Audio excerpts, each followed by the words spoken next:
Good morning everyone, আশা করছি সবাই ভালো আছেন এবং সুস্থ আছেন। আমার একটা নতুন ব্লগে আপনাদের আবারও স্বাগত জানাই। আমার কিছু বান্ধবী আমাকে বলেছিল যে শ্বশুর শাশুড়ির তো ঝামেলা নেই, একাই তো বিন্দাস থাকিস।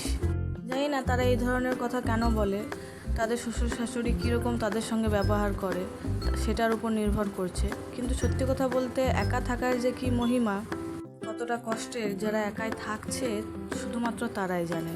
শ্বশুর শাশুড়ি যদি দুটো কথাও বলে, কিন্তু যদি একাই না থেকে তাদের সঙ্গে থাকা হয়, কিছু তো তারা হেল্প করবেই। আমার যেমন শ্বশুর শাশুড়ি বাচ্চারা কাঁদলে অন্তত বাচ্চাদেরকে নেওয়া, অনেক কিছুতেই হেল্প করেন। তাই আমি বলবো তারা যদি দুটো কথাও বলে, সেরকম যদি করেও, আর সেই বান্ধবীরা আবার কি করে, শ্বশুর শাশুড়ি তাদের রান্না পর্যন্ত করে দেয়, তারা এই ধরনের কথা বলে। আবার অনেককে বলতে শুনেছি যখন গ্রামে গেছিলাম, দুজনে তো ভুটভুটাও আর খাও, কী আর রান্না কাজ, আর কী আর তোমাদের করতেই হয়, কোয়ার্টারে তো বেশি কিছু কাজ থাকে না। তারা এরকম ধরনের কথা কেন বলে আমি সত্যিই জানি না। তারা হয়তো কোয়ার্টার লাইফটা জানে না, বা কোয়ার্টার কী জিনিস শব্দটাই হয়তো বোঝে না। দুটোতে ভুটভুটায় আর খায়, এটার কি অর্থ আমি সত্যিই বুঝতে পারি না।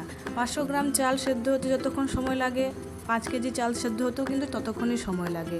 500 গ্রাম চাল যদি সময় করে বসানো হয়, সেরকম 2 কেজি চালও কিন্তু সময় করে বসানো হচ্ছে, কিন্তু সময় সেদ্ধ হতে একই সময় লাগে। 500 গ্রাম বা 250 গ্রাম চাল যখন ভাতের রূপান্তরিত হয় যতটা সময় লাগে, 2 কেজি চাল বা 5 কেজি চালও কিন্তু একই সময় লাগে। সবজিও কিন্তু তাই, দুটো হয়তো কোয়ান্টিটিটা বেশি আর কম, সময় কিন্তু একই রকমই লাগে।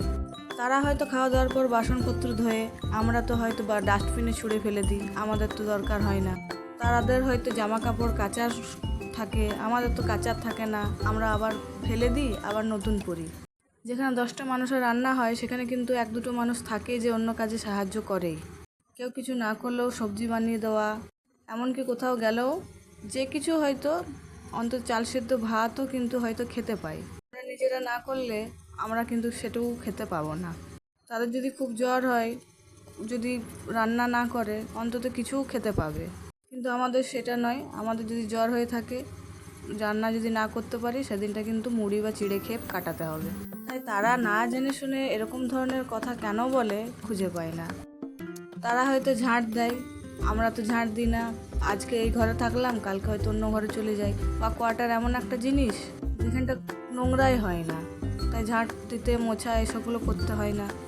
একলা ঘরে যদি ভাত পড়ে বা সবজি যদি পড়ে, গ্যাসটা বন্ধ করার মতনও কিন্তু কেউ থাকে না, সে নিজেকে গিয়ে করতে হবে।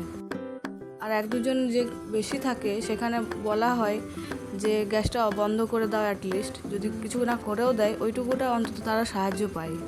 যে কলমি শাক বিক্রি করতে এসেছিলো বাইরে, একটা নিয়ে নিলাম। বরং অনেক কিছুই কাজ থাকে যেগুলো সময় অভাবে করা হয় না, যেমন ফ্রিজ পরিষ্কার, দুটো জামা প্যান্ট আয়রন করে রাখা, ঝুল ঝাড়া, ঘর পরিষ্কার করা, ওটা পরিষ্কার করা। একটা সংসারে তো সবই কাজ থাকে, কোয়ার্টার মানে তো একটা সংসার।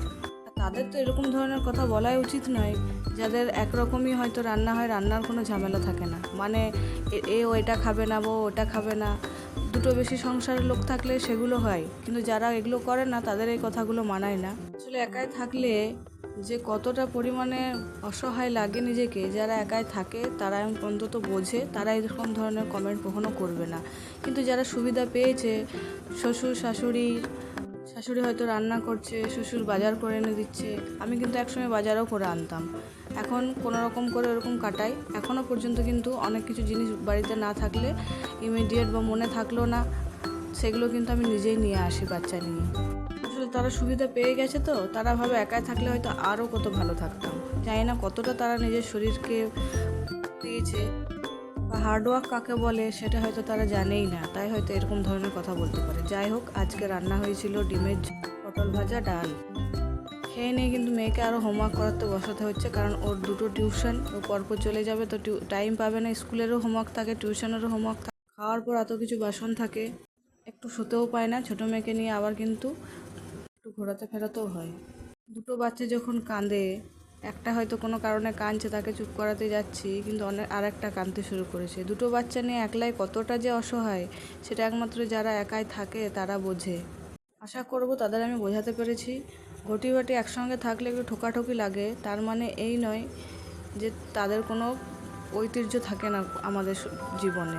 শাশুড়ি সবাই মিলে যে সংসারটা তৈরি হয় বা সেই সংসারটা যে যায়, সেটা অন্যরকমভাবেই সুবিধা পাওয়া যায়। মানে একটা বট গাছ তার ছত্রছায়ায় কিন্তু থাকা।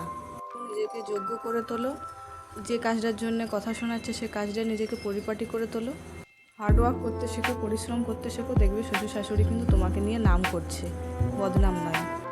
আর ভালোবেসে মানিয়ে নিতে শেখো, এরম ধরনের কথা না বলে।